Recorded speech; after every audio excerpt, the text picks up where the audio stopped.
In a quiet corner of Estes Park, Colorado, a security camera captured a truly unbelievable moment. It was the middle of the night.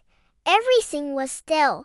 And then, the doorbell rang. When the homeowner, Derek, checked his phone, he wasn't expecting what he saw. A massive black bear, standing on its hind legs, was politely pressing the doorbell with its paw. It wasn't trying to break in, just ringing. The bear then looked into the camera, took a sniff, and calmly sat down on the porch swing. This wasn't a one-time thing either. The locals nicknamed him Mr. B, and he came back 3 more times, always ringing the bell. Wildlife officers believe he learned that doorbells summon humans, who sometimes have food. He was a gentle, curious giant, just hoping for a snack. Isn't that wild? What's the strangest thing your security camera has ever caught? Let me know in the comments.